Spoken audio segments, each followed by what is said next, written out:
Hey everyone, मैं अनिरुद्ध और आप सभी का स्वागत है फिजियोथेरेपी में। तो आज इस वीडियो में आपको जो जो चीजें बताने जा रहा हूँ एसीएल के बारे में, वो सब अगर आपको समझ में आ गई तो आप एसीएल इंजरी का पेशेंट, और अगर आपको कोई भी चीज अगर एसीएल के बारे में जाननी होगी तो इस वीडियो से वो क्लियर हो जाएगी और आपको कोई और वीडियो देखने की जरूरत भी नहीं पड़ेगी।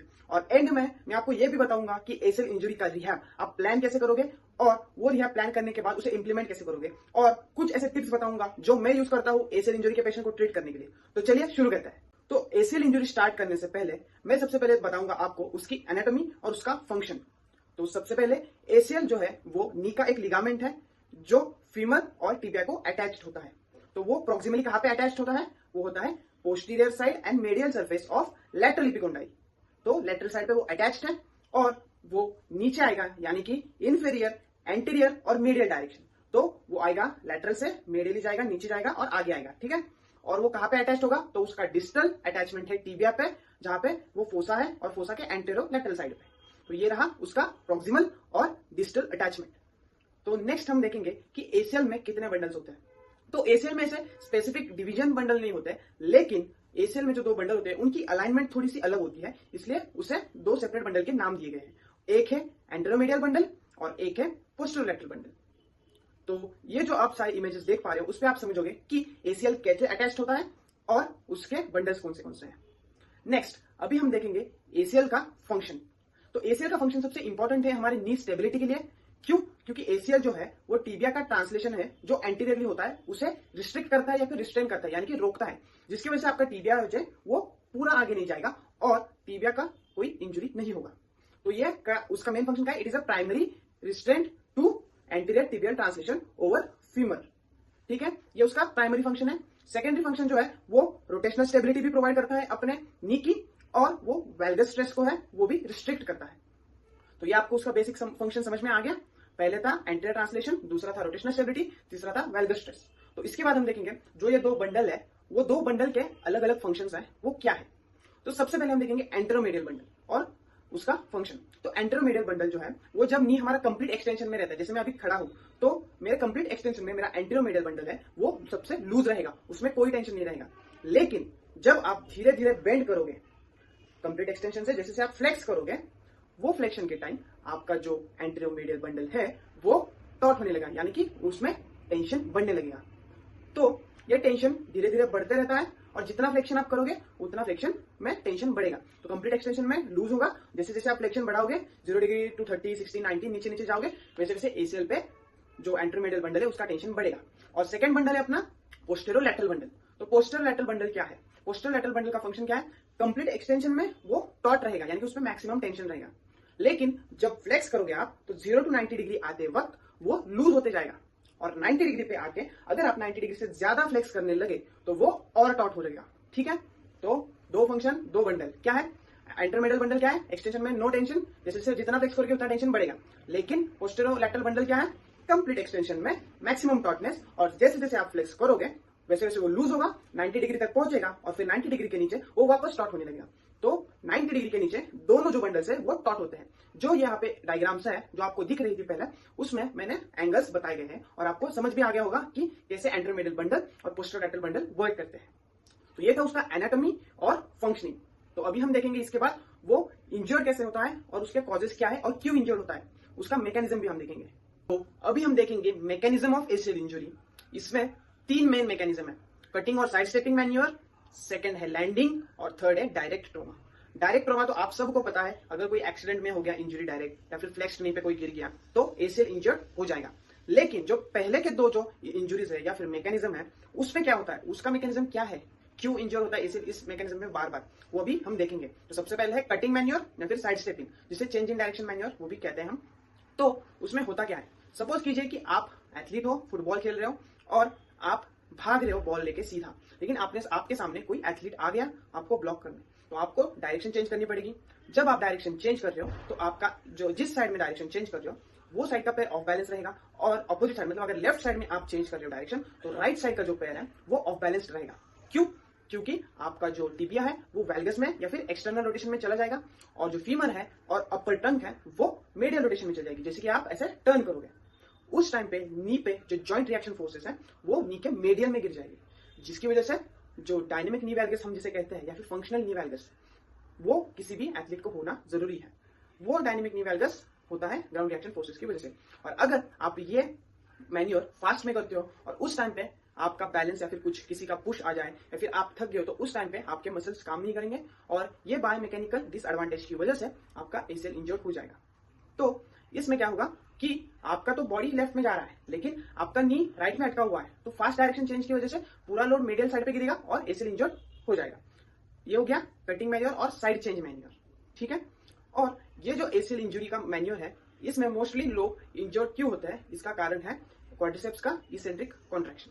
तो ये जो हाई इंटेंसिटी मूवमेंट्स है जैसे कि चेंज इन डायरेक्शन, उसमें क्वाड्रिसेप्स का इसेंट्रिक कॉन्ट्रैक्शन जरूरी होता है फ्लेक्शन को रोकने के लिए। अगर ज्यादा फ्लेक्शन हो गया तो इंजरी बढ़ सकती है, इसकी वजह से क्वाड्रिसेप्स इसेंट्रिकली एक्टिवेट करता है।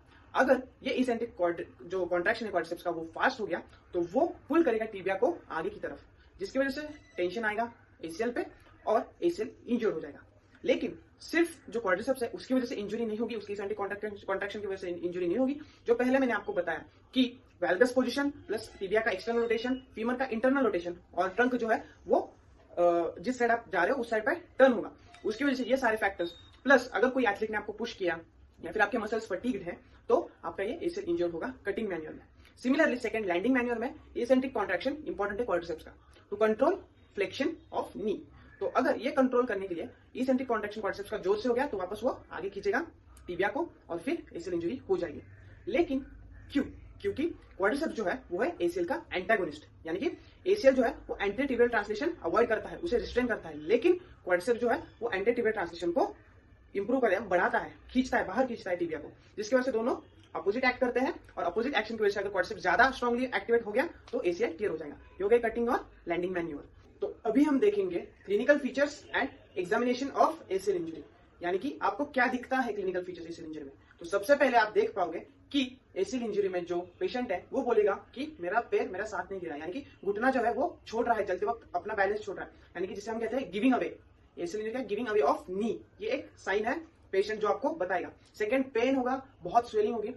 लिगामेंट कोई भी टियर होता है तो सबसे पहले 2 घंटे में ही बहुत स्वेलिंग आ जाती है, उसके बाद पेन, स्वेलिंग, गिविंग अवे, फिर पॉपिंग। जब उसको इंजरी हुई थी उस टाइम पे उसको पॉपिंग का साउंड आया होगा, यानी कि टक करके उसका लिगामेंट टूटा होगा, ऐसा उसको साउंड आया होगा, ये भी आपको पेशेंट बताएगा।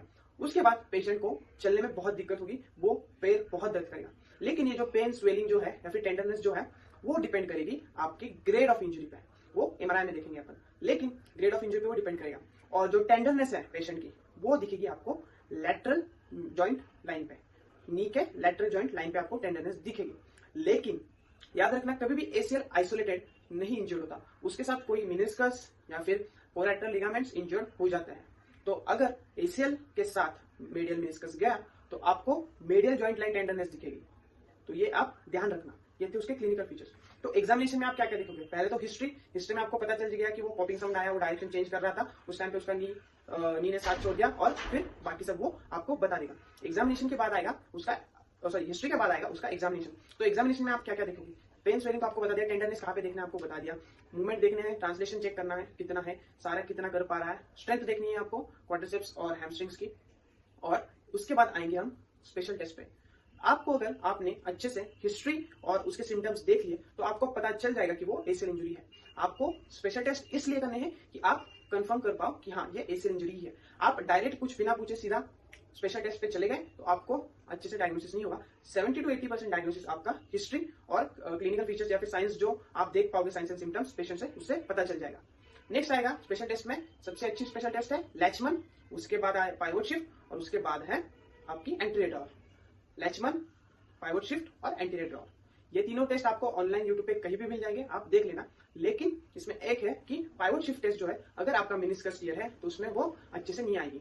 और आप जब भी ये टेस्ट करोगे वो एक तो स्वेलिंग आने से पहले या फिर स्वेलिंग उतरने के बाद करना। जब भी आप स्वेलिंग के टाइम पे टेस्ट करोगे तो सारी टेस्ट पॉजिटिव आ जाएगी। आप मेनिस्कस की करोगे, आप पीसीएल की करोगे, आप एसीएल की करोगे, आप कोलैटरल की करोगे, सारी टेस्ट पॉजिटिव ही आएगी। इसलिए थोड़ा फर्स्ट डे अगर पेशेंट आया तो उसको आइसिंग वगैरह बता के उसका पेन रिडक्शन, स्वेलिंग रिडक्शन होने के बाद आप उसका एग्जामिनेशन या फिर स्पेशल टेस्ट करना। तो ये हो गया उसके स्पेशल टेस्ट के बाद। तो इसके बाद आपको उसको एमआरआई को भेजना है या नहीं, ये आपको देखना पड़ेगा। आपको कंफर्म है कि एसीएल इंजरी हो गई है, इतना आप अच्छे से कर लोगे तो आपको पता चल जाएगा कि एसीएल इंजरी है। लेकिन उसका रिहैब प्लान करने के लिए आपको देखना पड़ेगा कि इंजरी का ग्रेड क्या है या फिर एक्सटेंट कितना है इंजरी का। इसके लिए सबसे सेंसिटिव है एमआरआई। अगर उसका ग्रेड 3 है एमआरआई में तो आप रिहैब नहीं कर सकते, पहले उसको सर्जरी के लिए भेजना होगा। लेकिन सर्जरी से पहले प्रीहैब इंपॉर्टेंट है, सर्जरी के बाद फिर आप रिहैब कर सकते हो। लेकिन ग्रेड 2 और ग्रेड 1 है तो आप रिहैब स्टार्ट कर सकते हो। आपको अगर एमआरआई को भेजना है किसी को तो अगर स्वेलिंग है तो उस टाइम पे मत भेजना, आपको कोई भी फाइंडिंग्स नहीं मिलेगी। आपको बस पूरा ऐसे जो स्वेलिंग है वो एमआरआई में दिख जाएगी और वो पेशेंट के पैसे वेस्ट हो जाएंगे और फिर वो आपके पास कभी नहीं आएगा। इसलिए एमआरआई को स्वेलिंग उतरने के बाद अप टू 2 वीक्स के आसपास उसको भेज देना एमआरआई के लिए। ये हो गया एग्जामिनेशन पूरा। अभी आते हैं हम रिहैब में। रिहैब में आप देख सकते हो कि पेशेंट का पहले ग्रेड कौन सा है, ग्रेड 1 है, 2 है या 3 है। अगर ग्रेड 3 है तो सबसे पहले उसे ऑर्थोपेडिक सर्जन के पास रेफर करना है। ग्रेड 3 को हम ट्रीट नहीं कर सकते विदाउट सर्जरी क्योंकि वो कंप्लीट टीयर है। उसके लिए हम रिहैबिलिटेशन दे सकते हैं। सर्जरी जब उसकी प्लान है उसके 2 वीक्स पहले हम स्टार्ट कर देंगे रिहैबिलिटेशन। रिहैबिलिटेशन में फोकस रहेगा मैक्सिमम उसकी एक्टिविटीज जो है वो मेंटेन रहे, उसके क्वाड्रिसेप्स और हैमस्ट्रिंग्स का जो स्ट्रेंथ है वो हम मेंटेन करें। ये हो गया पहला की पॉइंट रिहैबिलिटेशन में। और अगर ग्रेड 2, ग्रेड 1 है या फिर सर्जरी होगी है, उसके बाद 4 फेजेस में डिवाइड हो जाएगा एसीएल का रिहैब। फेज 1, 2, 3, 4। फेज 1 होगा 0 to 2 वीक्स, उसके बाद फेज 2 होगा 2 to 12 वीक्स, उसके बाद फेज 3 होगा 3 to 6 मंथ्स एंड उसके बाद 6 to 9 मंथ्स। पहला जो फेज 1 है उसमें आपका मेन फोकस होगा, अगर सर्जरी हुई है तो पेन स्वेलिंग कंट्रोल, जनरल आरओएम्स, आइसोमेट्रिक्स और क्वाड्रिसेप्स और जो हैमस्ट्रिंग की स्ट्रेंथ है उस पर फोकस करना। ये सब आपका जनरल होगा फेज 1 में, क्योंकि फेज 1 में आप थोड़ा थोड़ा जो जनरल एक्टिविटीज है, जेंटल वॉकिंग या फिर जो भी है वो दे सकते हो with the help of crutches या फिर ब्रेसेस। उसके बाद फेज 2 में आप जब चाहोगे तो आपको ध्यान में रखना है कि की पॉइंट क्या है कि मेन फोकस रहेगा आपका हैमस्ट्रिंग्स पे। क्यों? Hamstring is agonist of ACL, क्योंकि हैमस्ट्रिंग करता है एंटीरियर टिबियल ट्रांसलेशन को रिस्ट्रिक्ट, पीछे से आके अटैच्ड होता है और पीछे खींचता है टिबिया को, जिसकी वजह से वो muscle anterior tibial translation avoid करता है। अगर हैमस्ट्रिंग स्ट्रेंथन है तो वो पीछे खींचेगा और जो एसीएल पे जो टेंशन है वो कम होगा और वो अच्छे से हील हो पाएगा। इसलिए हैमस्ट्रिंग पे ज्यादा फोकस करना। उसकी स्ट्रेंथ सेकंड फेज में 5 आउट ऑफ 5 करने का ट्राई करना है, लेकिन वो हर पेशेंट पे डिपेंड करेगा। और क्वाड्रिसेप स्ट्रेंथ भी मेंटेन करने का ट्राई करो, क्योंकि अगर क्वाड्रिसेप का अगर ग्राफ्ट लिया है वो आगे हम देखेंगे सर्जरी में ग्राफ्ट कौन सा लिया है तो उस पर आपको किस चीज पे फोकस करना है। तो ये हो गया आपका हैमस्ट्रिंग। सेकंड चीज आपको गैस्ट्रोनिमियस और सोलियस पे फोकस करना है, क्योंकि सेम जैसे hamstring anterior tibial translation avoid करता है वैसे ही गैस्ट्रोनिमियस और सोलियस भी अवॉइड करता है, तो वो भी पीछे खींचता है। इसकी वजह से आपको उस पर भी फोकस करना है। ये सब फेज 2 में आप स्ट्रेंथन कर रहे हो, 2 to 12 वीक्स हो गए।